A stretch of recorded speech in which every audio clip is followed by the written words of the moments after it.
مزید طاقتور بنانا چاہتے ہو تو رات کو کھجور دودھ میں بھگو دو, صبح کھا لو. پھر بھی اگر طاقت نہ آئے نا تو پھر آپ کے اندر پولیس بھی طاقت نہیں لا سکتی, یہ بتا دوں آپ. کھجور کو گرم دودھ میں رات کو بھگو کے صبح ناشتے میں بچوں کو کھلا دیا کرو. خدا کی قسم اگر پھر بھی طاقت نہیں آ رہی تو یہ یا تو پلاسٹک کا کھجور ہے یا یہ دودھ نہیں ہے, نہیں آ رہی. کھجور ایسی پاورفل چیز ہے, آئرن بھی, دنیا کا کوئی وائٹامن ایسا نہیں ہے جو کھجور میں نہ ہو.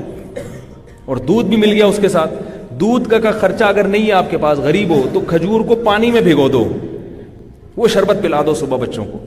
اتنی طاقتور چیز ہے. مگر والدین روزے میں افطاری میں کھجوریں زیادہ کھایا کریں. کھجور سے طاقت ملتی ہے, انرجی ملتی ہے. کھجور سے توند نہیں نکلتی, پاور ملتی ہے جسم کو, طاقت ملتی ہے. سارا دن جو کمی ہوئی تھی وہ بھی پوری ہوتی ہے, توند نہیں نکلتی, اس میں فائبر ہوتا ہے. اور نبی نے اس کو پاکیزہ رزق کہا ہے. کھجور میں جتنے منرلز ہیں, کہا جاتا ہے کہ کسی اور پھل میں اتنے نہیں ہیں. تو ہمارے نبی نے کھایا, آپ ساری زندگی کھجور کھائی ہے ہمارے نبی نے. جب کچھ بھی نہیں ہوتا تھا تو کھجور ہوتا تھا. 40 دن کھجور اور پانی پہ چلتے تھے نبی صلی اللہ علیہ وسلم. پھر بھی کیسی بہترین صحت تھی کہ نہیں تھی.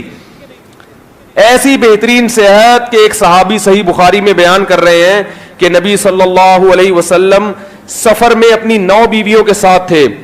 بات بظاہر حیا کے خلاف ہے لیکن اب حدیث میں ہے تو میں بیان کر رہا ہوں. فرمایا کہ ایک رات میں 9 زوجہ کے پاس آپ صلی اللہ علیہ وسلم نے چکر لگایا. تو صحابی نے کہا کیا یہ ممکن ہے کسی مرد کے لیے؟ تو فرماتے ہیں کہ اللہ نے ہمارے نبی کو 40 مردوں کے برابر قوت دی تھی. تو یہ تو ایک اللہ کی طرف سے بھی, لیکن خوراک کیا تھی؟ کھجور.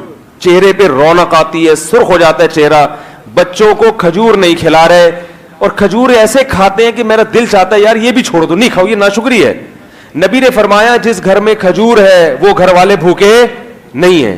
یعنی گھر میں ہر وقت کھجور ہونی چاہیے.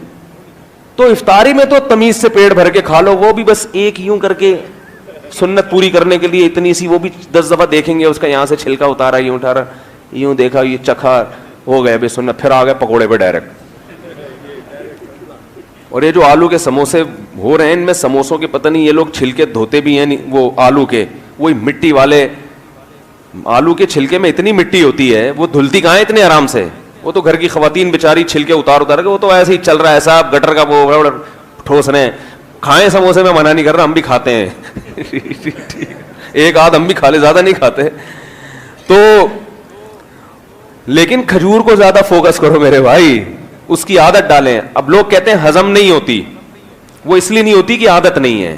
جب عادت ڈالیں گے ایک کے بعد 2, 2 کے بعد 3, 3 کے بعد 4, تو میں نے عربوں کو دیکھا ہے پوری پلیٹ بھری ہوئی ہوتی ہے کھجوروں کی, اور کھانا ان کا یہی ہوتا ہے, پورا پلیٹ بھر کے کھا جاتے ہیں, کچھ بھی نہیں ہوتا. اور عربوں کی آپ رونق دیکھیں, وہ تو سست ہونے کی وجہ سے فیٹ آ رہا ہے ان میں, ورنہ عرب کی تو خوبصورتی, عرب کی صحت اور دماغ, یہ تو مثالی ہوا کرتا تھا کسی زمانے میں. تو نہیں آ رہی بات. تو رمضان میں جو ہے نا, گناہوں پہ بھی کنٹرول کریں, اور کس پہ؟ منہ پہ بھی کنٹرول کرے انسان.